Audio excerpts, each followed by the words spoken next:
everyone, and welcome to our first Winging It video of 2023.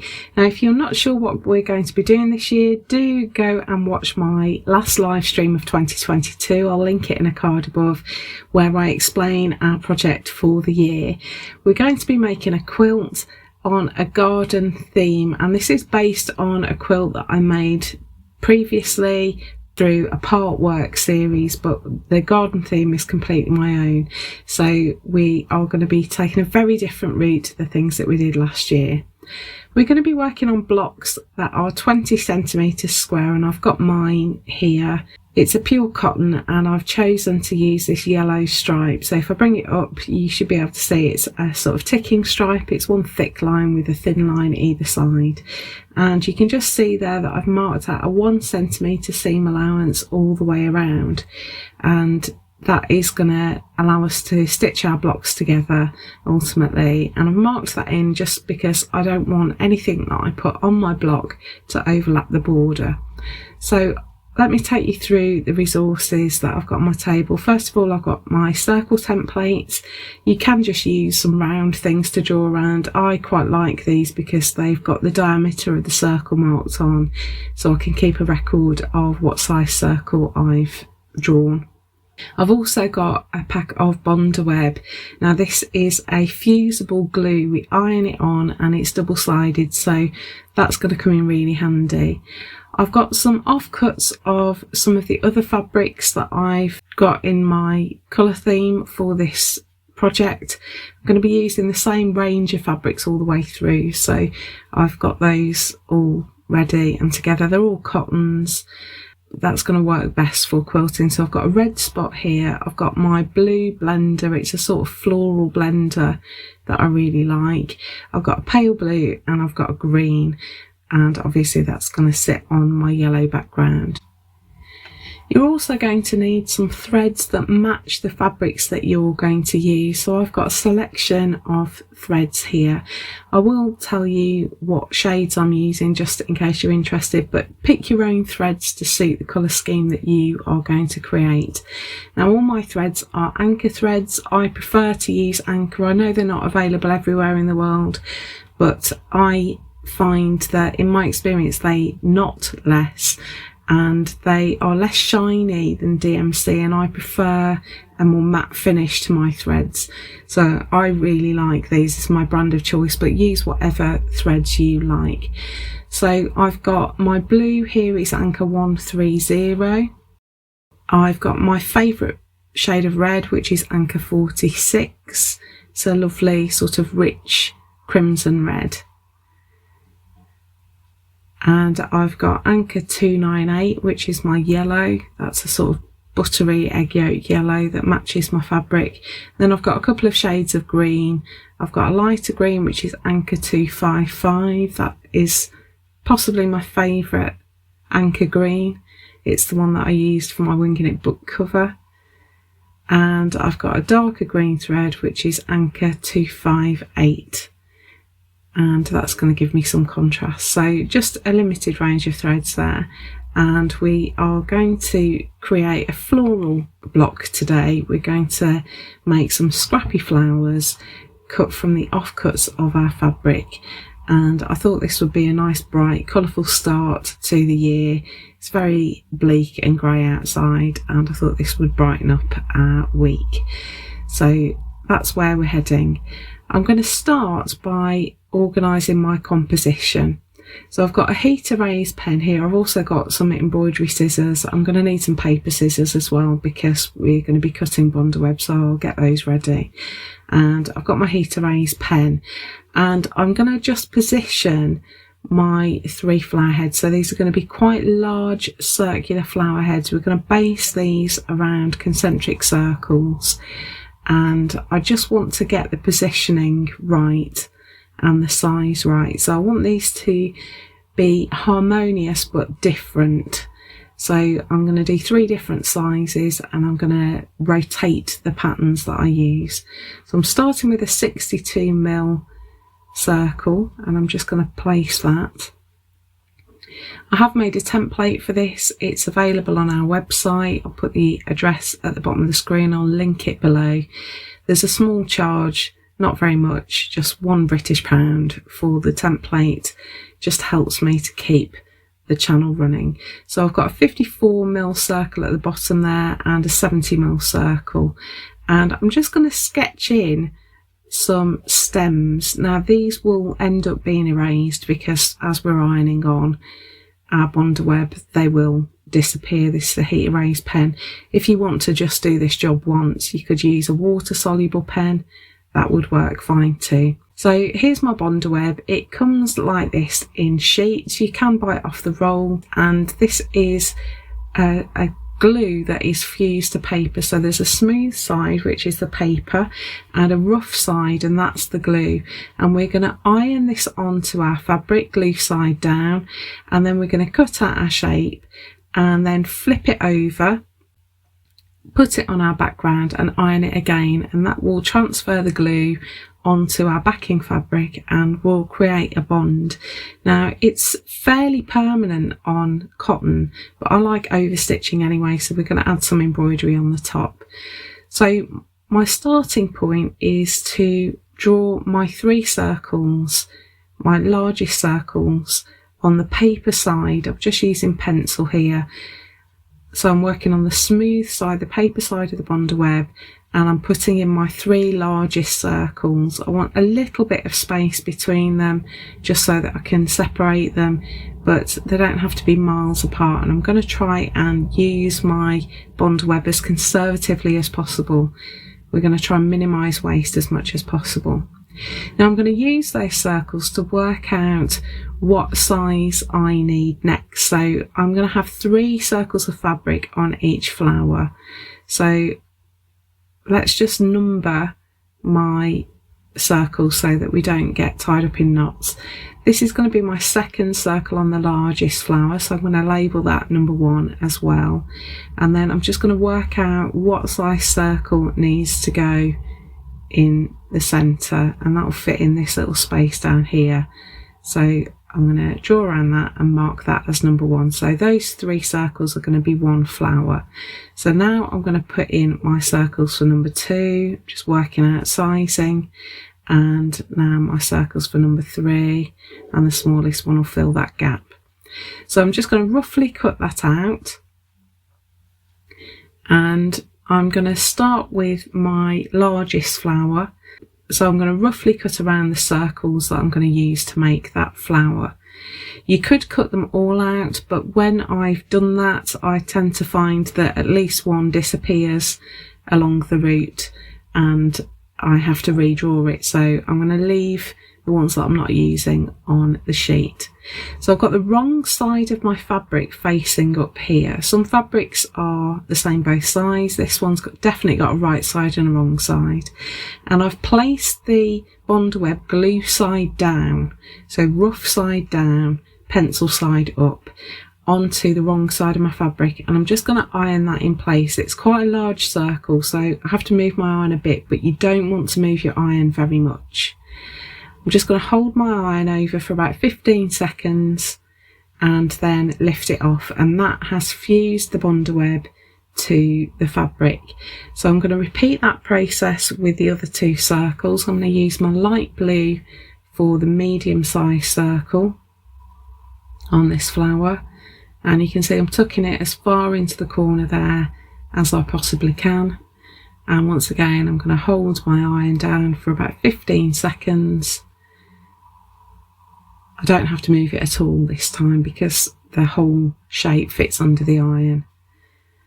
And that's that one. And then I'm going to use my darker blue blender for the smallest circle. So just repeat that process again.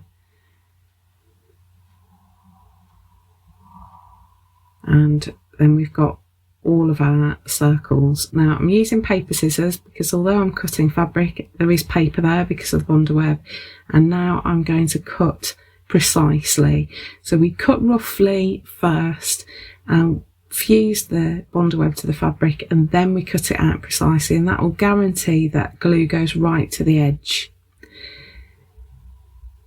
So now I'm going to peel off the backing, and I find that if you just give it a little tear, you can get hold of the backing paper really easily. So I'm just going to peel off the backing paper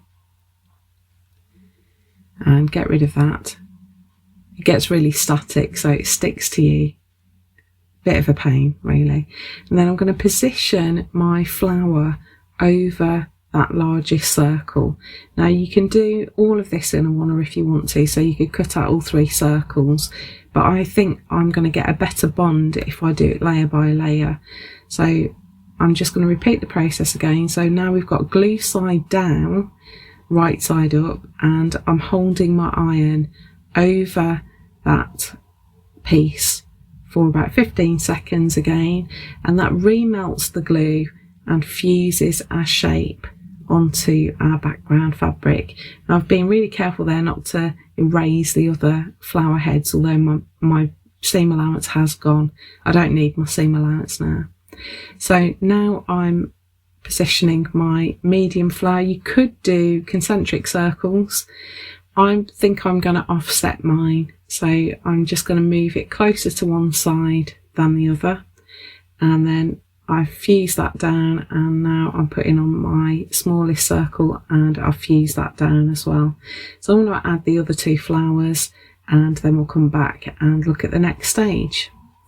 So here are my 3 flowers on. You can see I've offset them in different directions, and I've put back in my stems there, and I'm going to use that stem to create some leaves. So I'm just going to lay my bonder web over my stem, and that's just going to help me gauge how big a leaf I need to make. So I'm just making a really simple leaf shape there, just 2 curved lines meeting at the top and the bottom, and I'm just going to draw 4 more. I don't want to overdo it, so I'm just going to do 5 leaves, and I'm going to fuse that bonder web to my green fabric.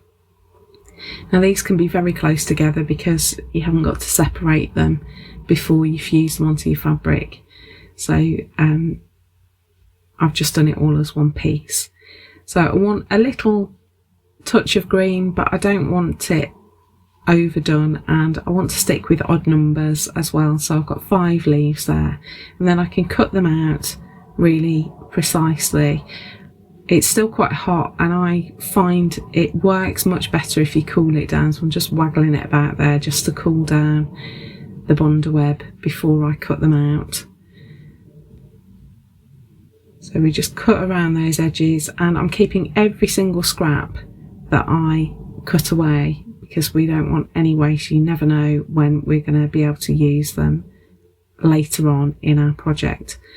So now I'm going to attach the leaves, and I just want them nicely arranged, really well spaced. So I'm just going to place them first just to make sure I like the positioning.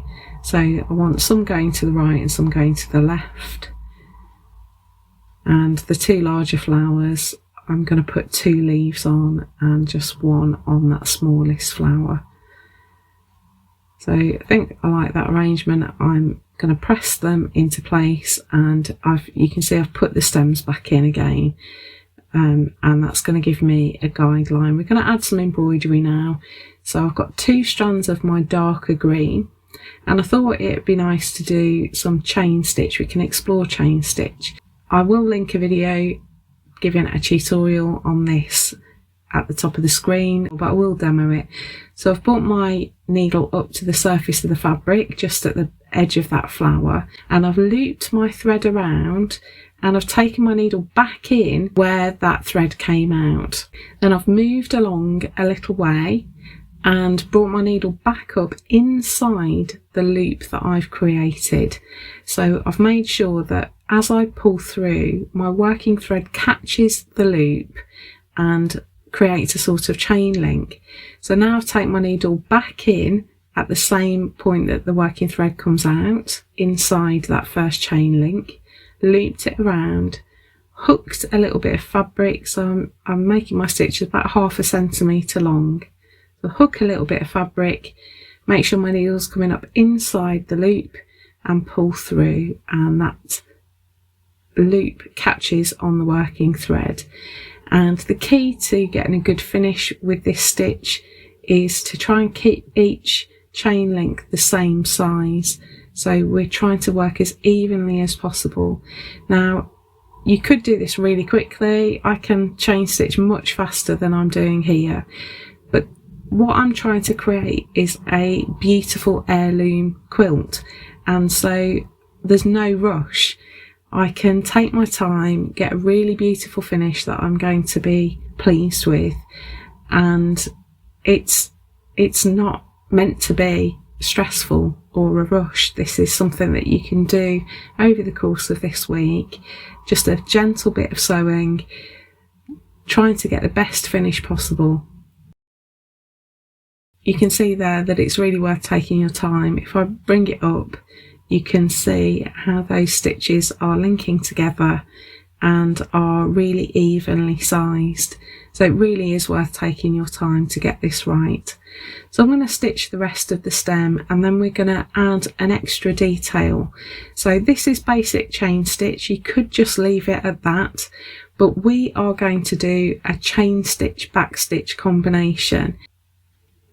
So to finish off your chain, you just take your needle down. After that last stitch, you take your needle down the other side of the thread that's making the loop, and that forms a little anchoring stitch that's just going to hold that last loop down. And then you can finish off your, just got a little loop there, just pull that through. Then you can finish off your thread on the back. I like to use a quilter's knot, but you could finish off in whatever way you prefer, and snip it off. Now, because we're going to make a quilt, there's going to be some padding behind that, and the knots will disappear into the padding, so you won't notice them at all. So now we're going to add our back stitch in our chains. So I've brought my needle up in the middle of that second chain stitch up from the bottom, right in the middle of the stitch, and I'm going to go back down in the middle of the first stitch. So I've worked back towards myself, right in the middle of the loop, and that creates a little bar joining the two chain stitches together. I will link a tutorial of this at the top of the screen. So now I go forwards and come up in the middle of the third stitch, and I'm going to come back towards myself and go down in the middle of the second stitch where that first back stitch started. So now I come up in stitch number 4 and work back to stitch number 3, and I just work like this all the way up the chain to the top. I really love the way this stitch looks. It's a really simple variation on chain stitch, but it just looks lovely. I think it just looks really stylish. It almost looks like you've woven ribbon through. If I bring it up close, you can see that a bit better. Almost looks like that paler green thread is woven through. So I'm using that lighter green thread here and 2 strands again. So that's my back stitch put into the chain. I will do the same with the other flowers. I just want to embellish the leaves a little bit, and I'm going to do this really simply. Although we're exploring chain stitch, we are going to use a bit of straight stitch as well. So I'm just going to do a running stitch around the edge, and again, running stitch is so simple. It's literally come up, go along a bit and go down, go along a bit, come up, go along a bit, go down. But I'll put a tutorial at the top of the screen just in case this is the first time you've ever stitched anything. So I'm just going to work my way around the edge of that leaf in running stitch. You can see I'm just onto the green there, really close to the edge but just inside, and this is going to help the bonder web stay permanent. So I don't expect it to come loose, but it might do as the quilt's used and washed over time. So a little bit of stitching means that even if that glue perishes or wears away, the leaf will stay in place. Now I'm just going to do some running stitch up the centre of that leaf, and then I'm going to do that for all the other leaves, and then we'll come back and look at the flowers. So I've got some red thread here, 2 strands again, and you can really embroider this however you like. This is entirely up to you.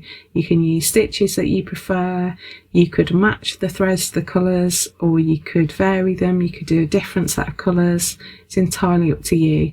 But what I'm going to try and do is keep the colours consistent. So I'm going to put red thread over anything that's dark blue. And we're going to do some detached chains with long stalks. So I'm making a chain stitch just like I've done before, and I've started just off the blue there onto the background, and I'm going to make a stalk rather than join in another chain. I'm just going to put a straight stitch, and that stitch is going down just onto the red. Then I'm going to go around a little bit and make another chain stitch. So I've looped my thread around, coming up on the blue, catching the loop and pulling through, and I'm just going to add these all the way around the flower in my red thread. So basically wherever there's dark blue, that's where I'm going to put red thread, and I'm going to stitch all 3 flowers in exactly the same way so they look consistent. Even though they are different, they're going to look harmonious, look like they belong together.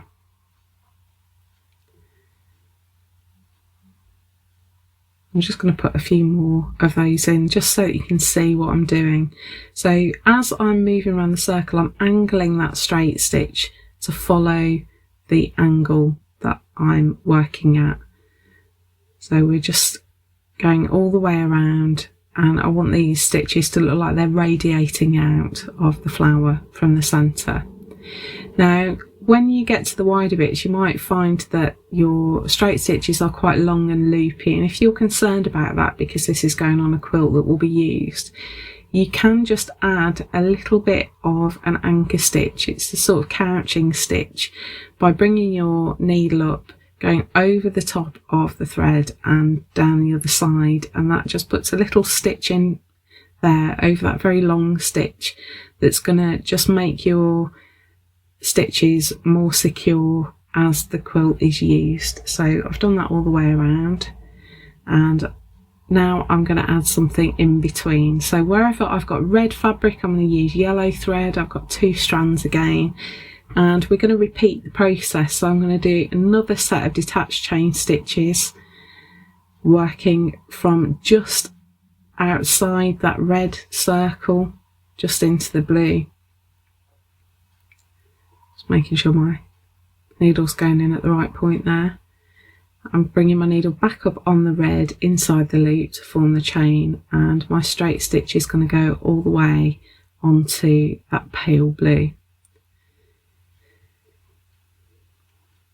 And pull through, and so I'm just going to put one of those in between all of the red stitches, working in to the pale blue. Just going to do that all the way around and add the anchor stitches again. So now I'm working in my darker blue. Wherever there's light blue, I'm going to work in darker blue, and I thought it'd be nice to just put some straight stitches in here. Now I did restitch this because I decided they needed to be longer all the way around. I think I shortened them as I got to the narrow edge there, and so how it looks when I've gone all the way around isn't how it finished up. But I'm just putting a straight stitch there. I thought it was going to look too busy if I added detached chain stitches in the centre as well, so I've just added a line of straight stitches going all the way around the circle. So you can see what I mean there. The stitches are very short on that bottom edge, and I lengthen those a little bit. So that's how the flower looks. Really, really pleased with that. This made me really happy when I was stitching it. It turned out much better than I thought it was going to. You could put a button in the centre there. You could add another circle if you want to. So I'm just going to leave it as it is. I'm going to stitch the other 2 flowers, and then we'll come back and look at the finished piece. So here's our finished block. You can see that I've rotated my colours there, and I can't tell you how happy I was with this when it was done. So if I bring it up close, you can see how the stitching works, and I've just corrected those straight stitches. This made me so happy. I loved stitching it. It's quite repetitive, and so it's quite therapeutic. You haven't got to think really hard about what you're doing, and I just love the way that the stitching on the surface brings it all together. So I hope you've enjoyed that. If you have, do give us a like. We'd really appreciate it. Helps other people find this video. Don't worry that the stems don't reach the bottom. That will eventually be turned under as a seam allowance, so it'll look like the flowers are growing out of the join between the blocks. So that's our block one. Keep it safe, because we will be gradually putting our quilt together as we go through the series.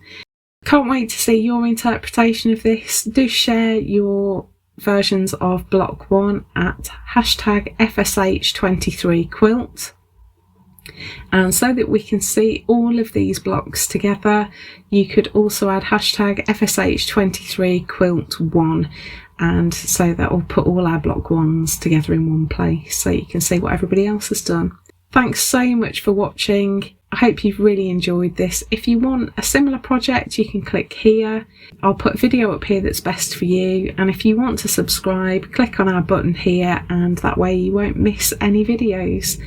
Thanks so much for watching. I will see you next week. Bye.